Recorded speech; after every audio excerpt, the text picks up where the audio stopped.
também na pessoa da irmã Fátima, que já falou comigo tem mais de um mês, né, irmã? Quase 2 meses, né, que a irmã havia falado comigo. Portanto, é um prazer muito grande podermos estar aqui, né? E hoje eu costumo brincar que hoje eu estou vestido de pastor, não estou a caráter, né?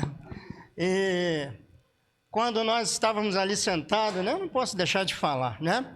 Eu peço ao Senhor que, pastor, que esse grupo continue, né? A minha playlist, né, da Ângela é toda Prisma, né? E eu me lembro, né, o meu filho ali já deu um ok, né? Isso é maravilhoso, né? Termos, né, uma igreja que tem músicos, né? Isso é maravilhoso. Portanto, irmãos, Deus habita no meio dos louvores. Eu me lembro que quando eu fui ministro de evangelismo, há muitos anos atrás, há pouco tempo atrás, senão eu vou dizer que eu estou muito velho, né? Há algum tempo atrás eu fui ministro de evangelismo em uma outra igreja, não foi na primeira de Senador Camará, não. Nós tínhamos lá alguns conjuntos e também nós tínhamos um grupo de coreografia, né? E esse hino, essa música que os irmãos cantaram, também tinha um momento de coreografia, que na verdade a gente às vezes fazia, na época que se fazia, às vezes culto na rua, né?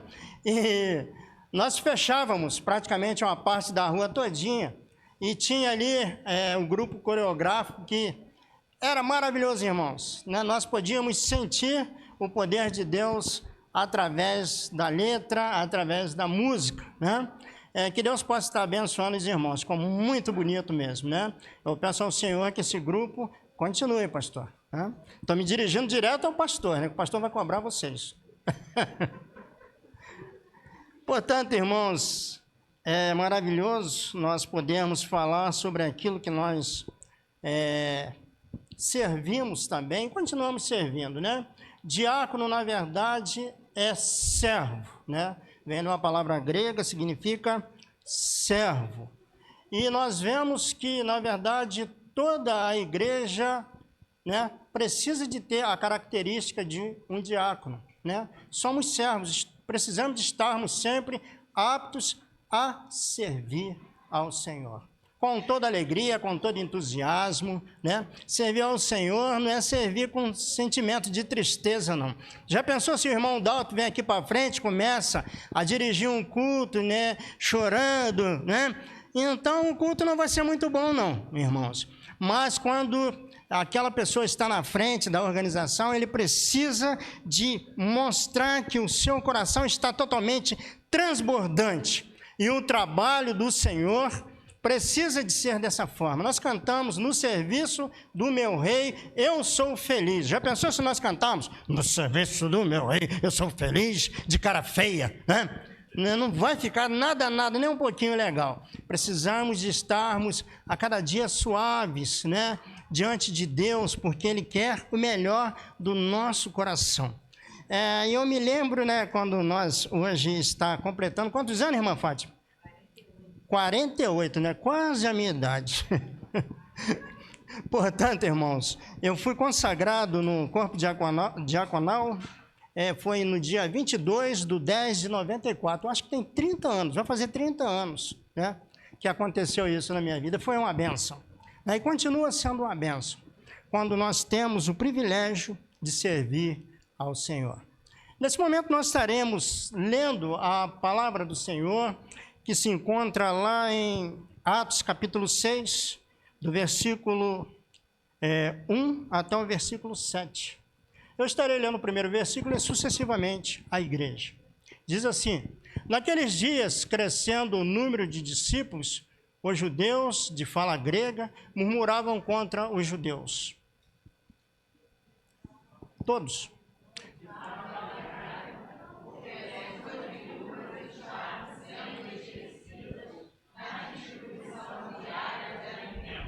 Continuem.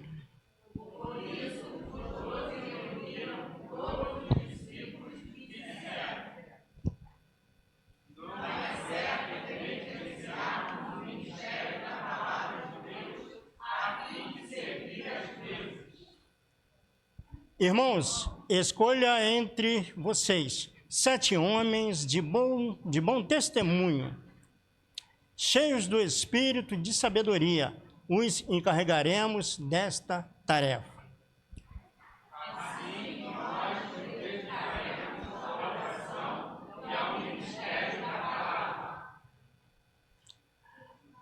proposta agradou a todos. Então escolheram Estevão, homem cheio de fé e do Espírito Santo, além de Filipe, Prócoro, Nicanor, Timão Parmenas e Nicolau, que haviam se convertido ao judaísmo e era proveniente de Antioquia. Apresentaram esses homens aos apóstolos, os quais oraram e lhes impuseram as mãos. Assim a palavra de Deus espalhava, crescia rapidamente o número de discípulos em Jerusalém. Que Deus assim... Ainda tem um pedacinho ainda. Além disso, um grande número de sacerdotes obedecia à fé. Amém. Nós vamos orar nesse momento. Nós te damos graças, ó Deus, por este momento tão precioso, ó Deus, na vida da sua igreja. Quando nós temos o privilégio, ó Deus, de estarmos festejando, ó Deus, mais um ano, Senhor, desse grupo que é tão importante, ó Deus, na vida da sua igreja. Muito obrigado a Deus pela vida de cada diácono, Senhor, aqui representado. Te agradeço também, Senhor, por aqueles que já partiram, ó Deus, já estão contigo na glória. Te agradecemos, ó Deus, por aqueles que já estão servindo em outras igrejas. Que o Senhor esteja os abençoando rico e poderosamente. Agora, ó Deus, fica conosco, é o que nós te pedimos, no nome de Jesus em quem oramos. Amém. Portanto, irmãos, quero pedir à irmã Marta que coloca também o próximo texto, que é 1 Timóteo 3, versículo 10 e 11. 1 Timóteo, capítulo 3, versos 10 e 11. Primeiramente, devem ser experimentados. Depois, se não houver nada contra eles, que sirvam como diáconos. As mulheres devem ser igualmente dignas, não caluniadoras, mas sóbrias e confiáveis em tudo. Que Deus assim possa, mais uma vez, nos abençoar. Nós vemos que para um crente se tornar um diácono, ele é observado, né, primeiramente, né, e para atender essas necessidades da igreja, ele precisa de ser uma pessoa que tenha um bom comportamento, que tenha, assim, várias características de um verdadeiro cristão para que possa servir ao Senhor dentro dessa função. E nós vemos ainda nesse versículo que acabamos de ler de 1 Timóteo, também sejam estes, na minha versão, também sejam estes primeiramente experimentados e se mostrarem irrepreensíveis, exerçam o diaconato. Um processo de experiência. Eu me lembro que eu passei por esse processo. Eu não sei se aqui os irmãos passaram, né? Mas aqui eu passei por um processo de praticamente 1 ano, né? E para poder os irmãos verem se de fato, né, nós estávamos aptos para servirmos como diácono na igreja. E nós vemos como é relevante na vida da igreja o trabalho diaconal. E interessante que nós vemos que a palavra do Senhor, ela toda é trabalhada em cima de uma linguagem totalmente judaica, né? E nós vemos que as mulheres eram muito desprezadas naquela época, né? Então você nunca estará encontrando a palavra diaconisa na Bíblia, né? Mas nós podemos extrair aqui em 1 Timóteo, né? Capítulo 3, versículo 11, diz: da mesma sorte quanto a mulheres, é necessário que sejam elas respeitáveis, não maldizentes, temperantes e fiéis em tudo. Portanto, nós vemos aí a característica também de uma diaconisa, né? Precisa de ser mulheres segundo o propósito de Deus, mulheres que tenham a responsabilidade na proclamação da paz no seio da igreja, a proclamação do evangelho e a proclamação da paz. Portanto, irmãos, diácono, o privilégio de participar do crescimento da igreja. O maior privilégio que uma pessoa pode ter é ser um diácono. Ora, naqueles dias multiplicava-se o número dos discípulos, houve murmuração dos helenistas contra os hebreus, porque as viúvas deles estavam sendo esquecidas na distribuição diária. Aqui nós vemos, irmãos, na igreja de Jerusalém acontecia da mesma forma, né? Havia um certo esquecimento, né? Ali em relação às viúvas. Primeiramente, elas eram mulheres, né? E, na verdade, viúvas e necessitadas. E nós vemos, então, que aqui tinha um grupo, né, que era os helenistas, começou a ir contra os hebreus. E os helenistas eram judeus de língua e cultura grega. Os hebreus eram judeus de cultura hebraica e falavam em aramaico. Portanto, irmãos, eles representavam duas maneiras de colocar em prática a fé cristã. Portanto, eram dois grupos de pessoas crentes, que conhecia a palavra, mas, no entanto, havia esse impasse ali na igreja de Jerusalém. Hoje em dia, irmãos, nós nunca encontraremos alguma dificuldade em relação às viúvas nos dias de hoje, que, graças a Deus, as nossas viúvas têm, às vezes, as suas pensões, tem a sua aposentadoria, né? Mas os problemas no seio das igrejas nos dias atuais continuam, né? E nós vemos então aqui que então os 12 convocaram a comunidade dos discípulos e disseram: não é razoável que abandonemos a palavra de Deus para servir às mesas. Portanto, havia ali um problema que foi detectado pelos apóstolos, né? Os apóstolos exerceram a democracia. Nas nossas igrejas precisa acontecer da mesma forma, tanto na igreja na totalidade, como também no corpo diaconal. Precisa de haver essa democracia. Um diácono não tem essa liberdade de resolver algo sozinho, não.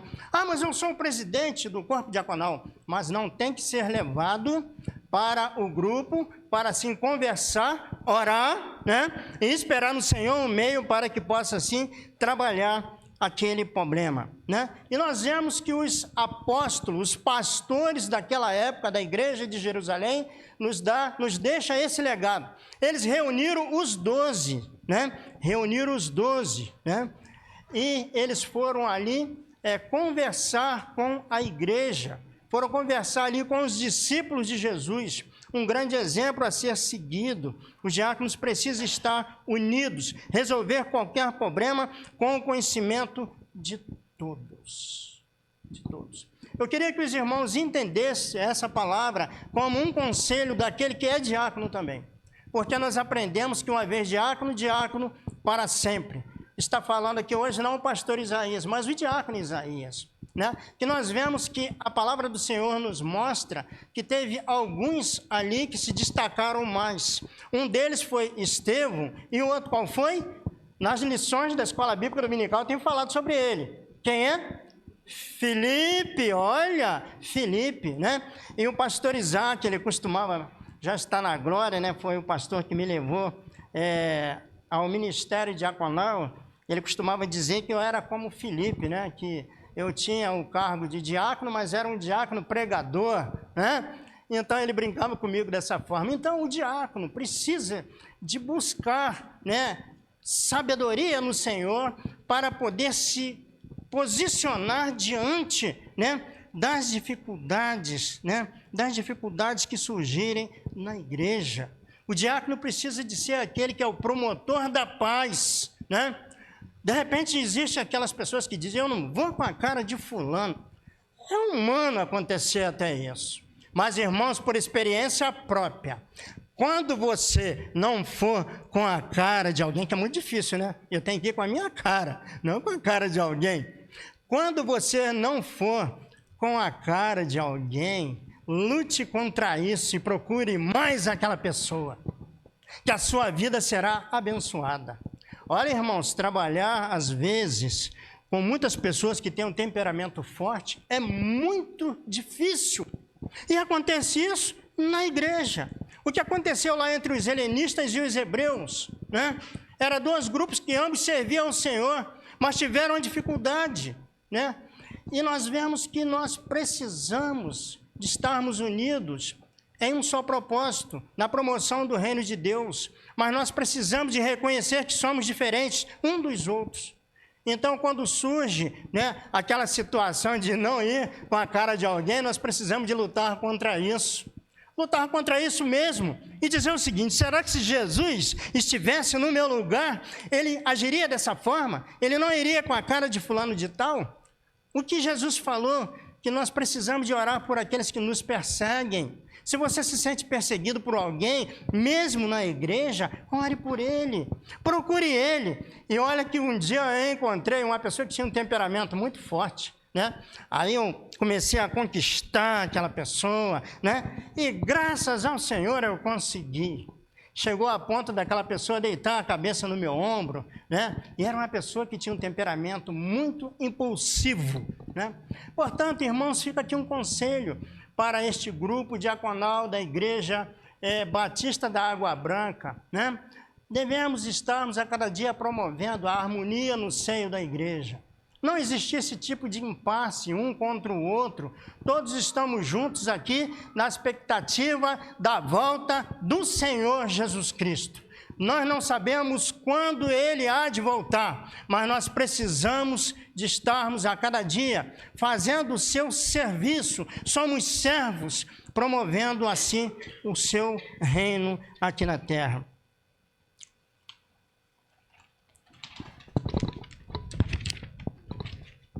Olha, irmãos, os irmãos estão vendo aqui uma folha muito grande, mas é letra 14, porque eu não enxergo direito mesmo.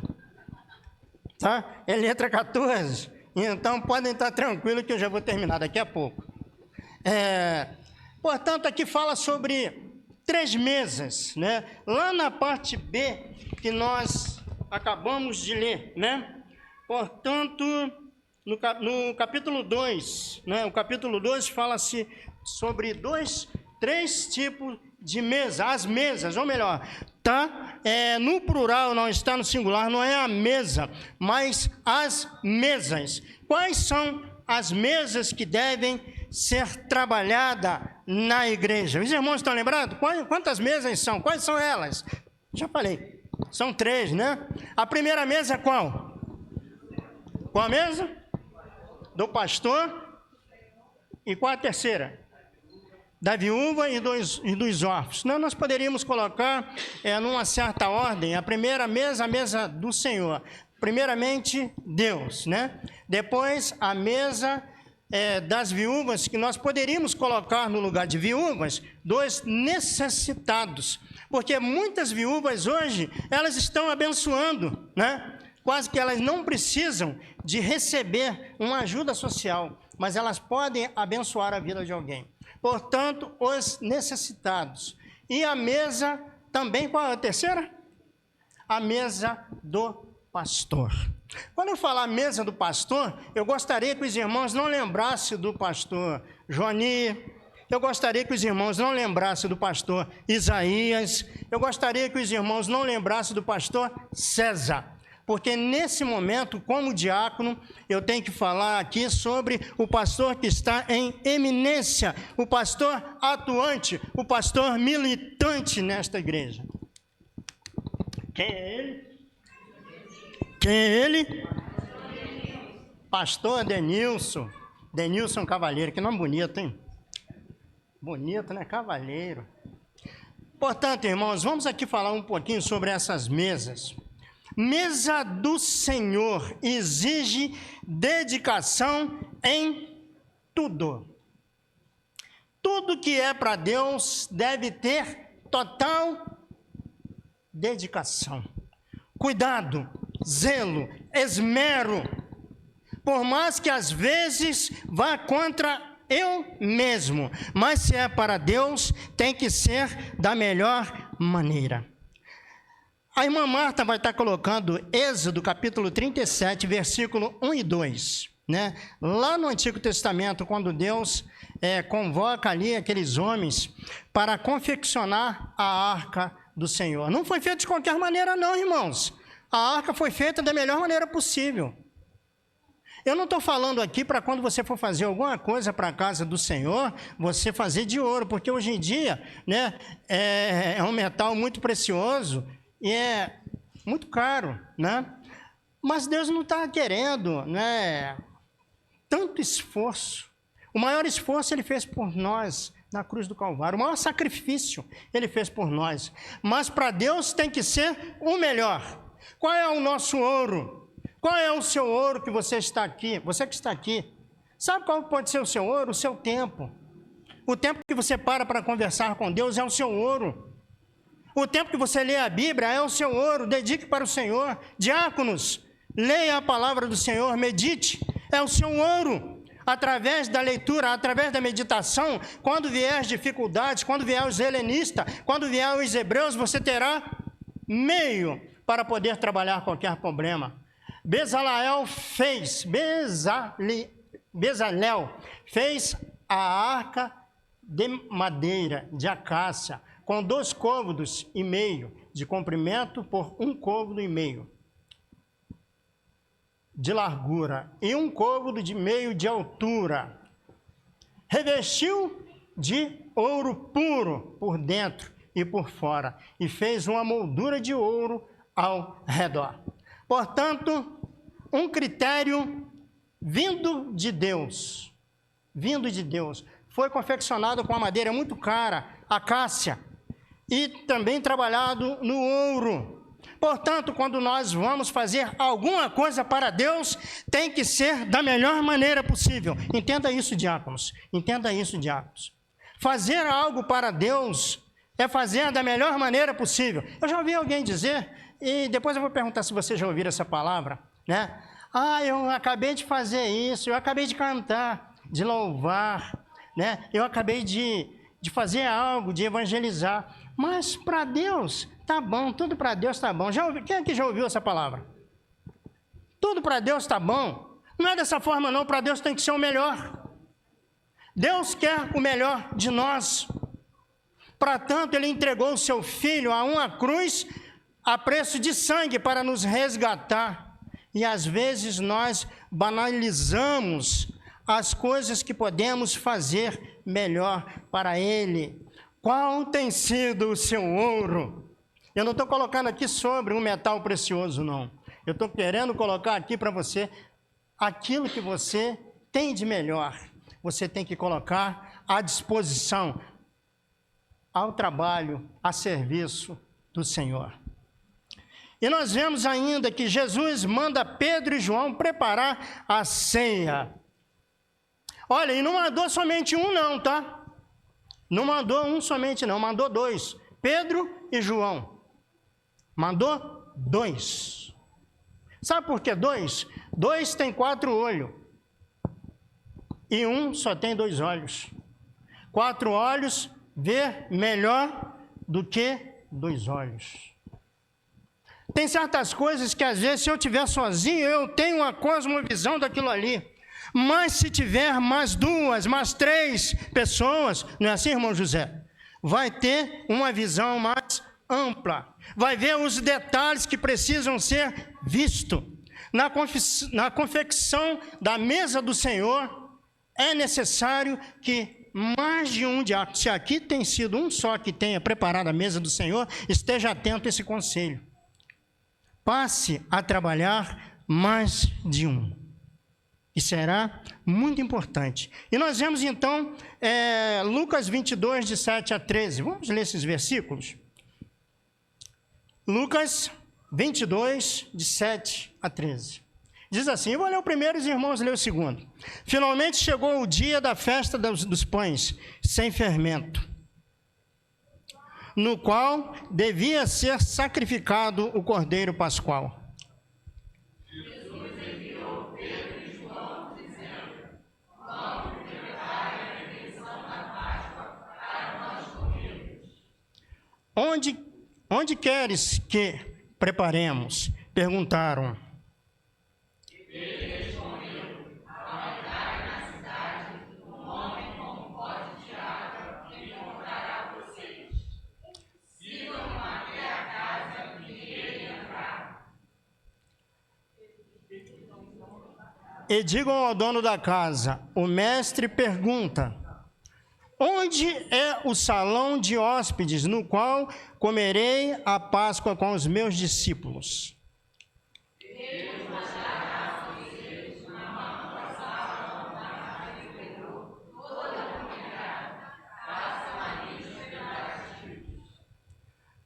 Eles saíram e encontraram tudo como Jesus lhe tinha dito e prepararam a Páscoa. Portanto, irmãos, está aí critérios colocados pelo Senhor Jesus. Critérios. Ele não mandou, vai sozinho Pedro, ele não mandou, vai sozinho João. E eles foram, chegando lá, encontraram aquela casa e encontraram ali aquele homem, conforme Jesus falou, e se dirigiram até uma sala totalmente imobiliada, uma sala totalmente preparada. E agora eles preparam o alimento, aonde seria realizado a ceia.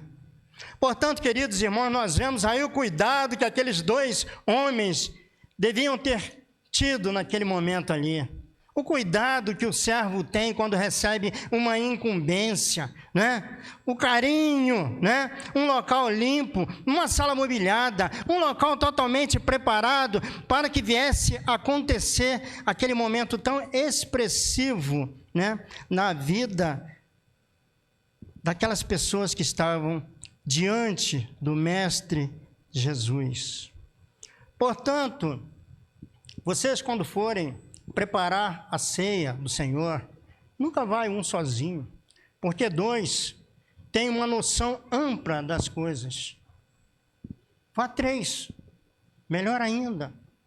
Se quiser, eu já trabalhei em uma igreja que quando tinha ceia, por mais que tinha a escala, às vezes, de quem ia servir a ceia, mas iam todos preparar. No momento de servir, às vezes apenas 4, né, que estava na escala. Mas iam todos os diáconos para prepararem a mesa do Senhor, que era aquela toalha impecável, né? Era aquela toalha totalmente engomada, né? E ainda se fazia aquela adornação, posso colocar da seguinte forma, pastor? Adornação, né? Eu sou ruim de português demais, né? Ainda bem que aqui nós temos uma professora de inglês, ela vai até tapar os ouvidos. Portanto, era tudo preparado da melhor maneira possível, né? Era colocado ali o melhor pão, né? Na época existia um pão chamado testa de mula, eu não sei se vocês já ouviram falar, né? Não existia muito esse pão é de forma não, né? Então pegava-se aquele pão, cortava ele numa medida certa, isso é na época que eu trabalhei nessa igreja. E o suco não era kisuke não, irmãos. Era pérgola. Era pérgola. E outra coisa, é muito importante, eu vou dar uma dica para os irmãos. Uma dica que eu um dia chamei a atenção da presidente do corpo diaconal em uma igreja que eu trabalhei. Chamei a atenção mesmo, irmãos. Pelo seguinte, a igreja estava totalmente cheia. Tinha muitos visitantes de outra igreja. Só que a irmã botava menos. Sempre colocava, porque a igreja era pequenininha, ela botava uma quantidade pequena de cálice, uma quantidade pequena de pão. Aí um dia, por que, irmã? A irmã coloca assim, parece que fica a conta, não sobra nada. Ah, pastor, eu coloco porque a igreja é pequena. Irmã, e se chegar visitante? Nós vamos passar vergonha. Portanto, tudo isso é uma coisa pensada. E outra coisa, se eu estiver sempre pensando que os cálices que eu coloquei vai ser a conta da membresia pequena, eu não vou estar tendo fé diaconal para crer que um dia a minha igreja vai crescer. Quando eu coloco a mais é porque eu tenho fé que a minha igreja estará crescendo em nome de Jesus.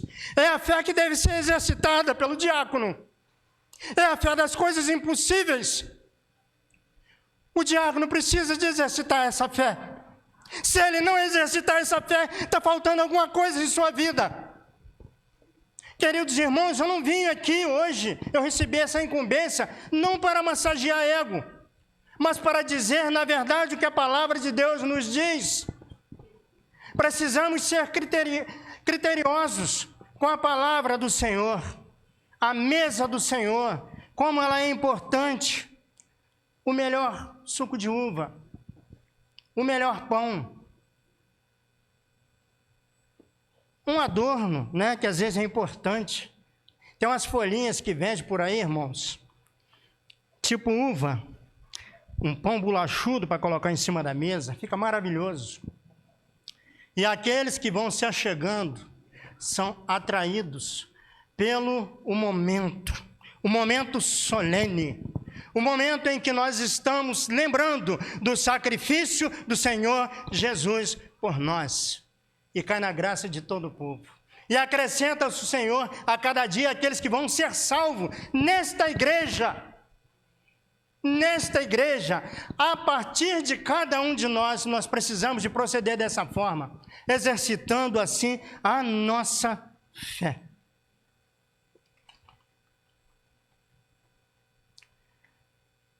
E nós vemos a segunda mesa, a mesa do pastor. Nós vemos que os dois cargos, os dois oficiais da igreja são pastores e diáconos. Não é assim que a gente aprendeu? Lá naquele curso, irmão José Beto. Os dois oficiais, biblicamente falando, são pastores e diáconos. Portanto, um dia a igreja teve sem pastor. Um dia o pastor Joni, chegou o tempo dele, ele jubilou, como manda o figurino. E agora a igreja começa a entrar num processo de oração, de busca, de intercessão ao Senhor. E agora quem chega? Denilson. Hoje eu estou puxando brasa para tua sardinha mesmo, Denilson. Ele é o pastor da igreja. Por mais que às vezes, mas ele é o pastor da igreja. Precisamos dever a cada dia respeito ao nosso pastor, aquele que Deus concedeu estar aqui. E digno é o obreiro do seu salário. Eu preciso de falar sobre isso também.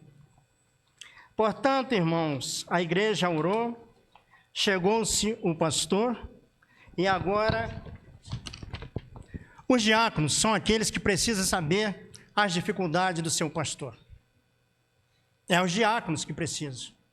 O diácono, eu costumava, o pastor falecido, pastor Isaac, que está na glória, né? Quando eu me lembro do pastor Isaac, eu vejo nele, né, um homem que ele respirava ministério, né, através da sua simplicidade. Para os irmãos terem uma ideia, a esposa dele em casa chamava ele de pastor. A esposa dele, que já está na glória também. E ele falava o seguinte, o diácono tem que saber as dificuldades do pastor. Ele falava grosso, né? Eu acho que o pastor Joaninho conheceu ele antes de ser pastor, né, pastor? Conheceu ele. E o diácono tem que chegar na casa do pastor e discretamente levantar a tampa da panela para saber o que ele está comendo. Precisa de saber as dificuldades do seu pastor. Portanto, irmãos, se você orou, se você buscou, o homem chegou, ungido do Senhor. Precisamos de estarmos a cada dia vendo as melhores condições para atender, assim, aquele que Deus colocou para direcionar o seu povo aqui nesse lugar. 1 Timóteo, capítulo 5, versículo 18. Esse versículo também fala sobre esta verdade. Pois a Escritura diz, não amoldasse o boi, enquanto estiver debulhando o grão. O trabalhador é digno do seu salário. Portanto, o trabalhador, o obreiro, é digno do seu salário. Olha, irmãos, eu tinha uma preocupação muito grande. Eu fui consagrado ao ministério pastoral e ainda era diácono. Devido à questão de ética, os irmãos queriam que eu continuasse no grupo diaconal, mas pela questão de ética, eu preferi sair, porque o pastor precisa de ver, os diáconos precisam de ver a causa pastoral, precisa de ver os reajustes do pastor. Digno é o trabalhador do seu salário. Não amaldace o boi enquanto estiver debulhando o grão. Portanto, irmãos, aquele que trabalha precisa de receber. E mais ainda, Romanos, esse é muito bom. Romanos 4, versículo 4 também fala sobre isso, né? Sobre a mesa do pastor. Romanos 4, versículo 4.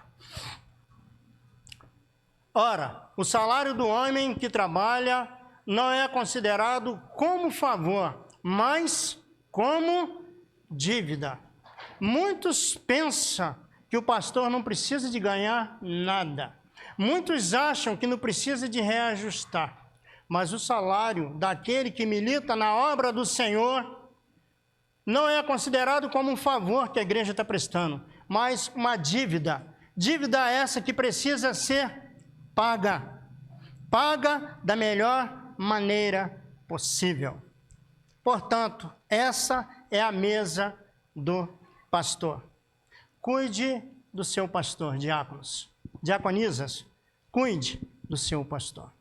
Foi ele que foi enviado por Deus para estar aqui, para ministrar a esta igreja e àqueles que hão de chegar. Eu peço a Deus que no futuro, bem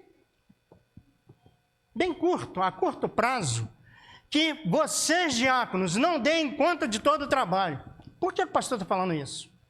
Porque a igreja cresce e o trabalho aumenta. Sabe o que vai acontecer? O pastor, eu preciso de levar a igreja para a igreja ter mais diáconos.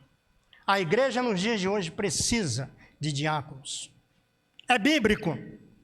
O que o pastor Isaías está falando não é antibíblico, não é heresia. A igreja precisa de diáconos. Pessoas preparadas, pessoas, na verdade, com boa reputação, para que possa exercer esse trabalho.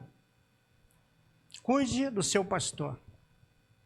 E nós vemos lá no versículo 3, escolha entre vocês 7 homens de boa reputação e cheios do Espírito e sabedoria.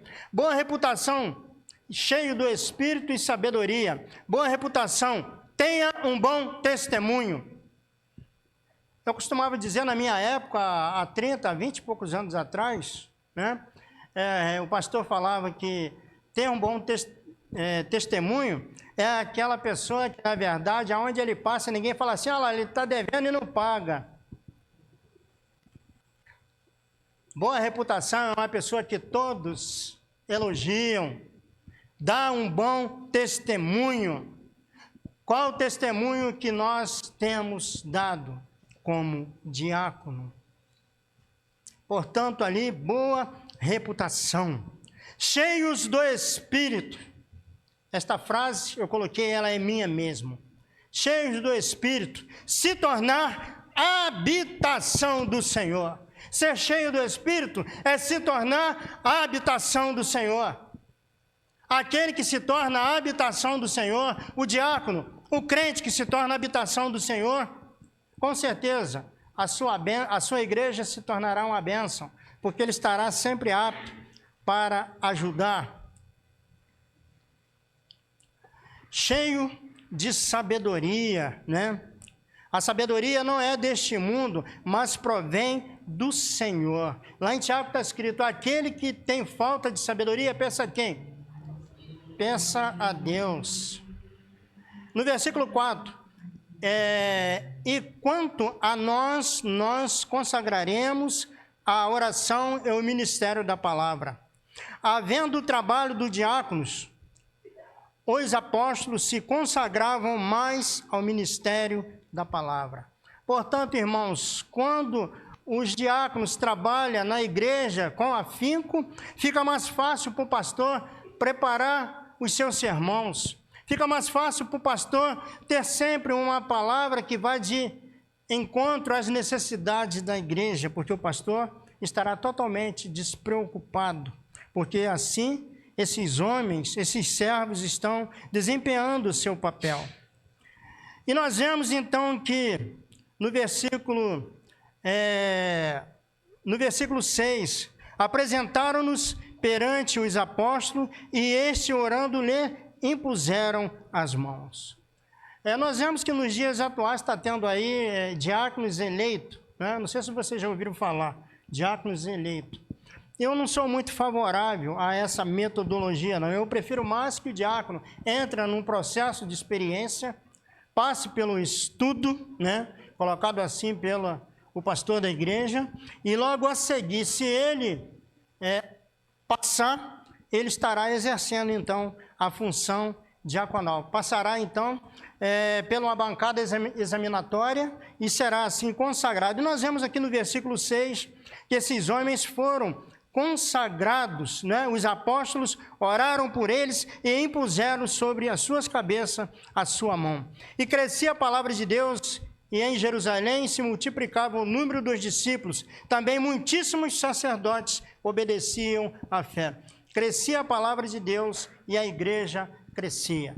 Portanto, irmãos, quando o grupo diaconal da igreja, eu costumo não usar muito essa palavra corpo diaconal, eu nem ia falar, eu ia trazer algumas referências bíblicas, que é uma palavra que usava muito antigamente, né? Corpo diaconal. Como os irmãos sabem, a igreja é o quê? Corpo de quem? Corpo de Cristo. Portanto, não existe dois corpos dentro da igreja, dois corpos dentro da igreja. Existe um, o corpo de Cristo. Um corpo dentro do outro corpo é o quê? É o quê? Um corpo estranho. Portanto, é melhor qualificar grupo diaconal, junta diaconal, porque um corpo dentro do outro corpo é um corpo estranho. E não pode acontecer isso na igreja do Senhor Jesus Cristo. Existe apenas um corpo só, que somos os membros, né? E Jesus Cristo é o cabeça da igreja. E crescia a palavra de Deus, né? E a igreja crescia.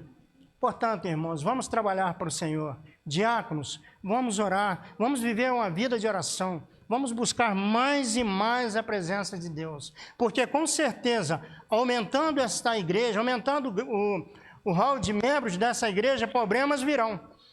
A igreja de Jerusalém só apareceu dificuldades por quê? Porque ia aumentando o grupo de pessoas, né? Então, orem, se coloquem na dependência do Senhor, porque virá grandes coisas para ser feito. E vocês precisam de estar aptos, preparados. E quem lança a mão no arado, jamais pode olhar para trás. Uma vez diácono, sempre diácono. Saiba que você só vai deixar de ser diácono quando o Senhor te chamar. Muitos ficam pelo caminho, pedem o seguinte: eu não quero ser diácono mais não. Eu acredito que essas pessoas que usam dessa forma não precisam nem de ser contado. Diáconos são aqueles que estão atuantes. Se o irmão pediu para ir embora, amém. Amém, né? Portanto, vamos trabalhar para o Senhor. Grandes coisas Ele tem para fazer nesta junta diaconal, neste grupo diaconal. Mas coloque as suas vidas a cada dia no altar do Senhor. E eu deixo para vocês 2 Timóteo, capítulo 2, versículo 15. 2 Timóteo 2, 15. Procura apresentar-se a Deus aprovado como trabalhador que não tem do que se envergonhar e que maneja corretamente a palavra da verdade. Todos os diáconos e diaconisas, vamos repetir esta verdade? Todos. Procura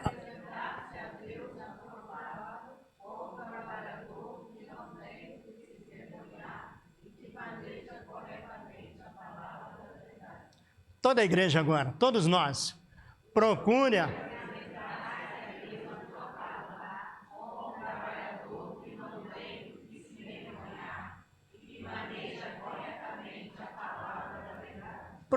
apresentar-se a Deus.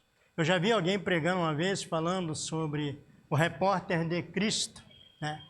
Procurar se apresentar diante de Deus não é procurar se apresentar mascarado. É se apresentar diante de Deus com o coração totalmente aberto. É se despir diante de Deus, aprovado, como trabalhador, como servo, não tendo que se envergonhar. Saber manejar bem, corretamente, a palavra da verdade. Estude a palavra do Senhor, coloque ela em prática, e você será uma bênção na vida da sua igreja e na vida do seu pastor. Que Deus assim os abençoe rica e poderosamente. Que o Senhor possa acrescentar em seus corações aquilo que eu não pude na noite desse dia. E mais uma vez, meus parabéns aos diáconos de nossa igreja. Que Deus esteja assim abençoando. E quero agradecer diretamente também à irmã Fátima, pelo convite. Eu não sei se estive à altura, mas que Deus possa os abençoar grandemente.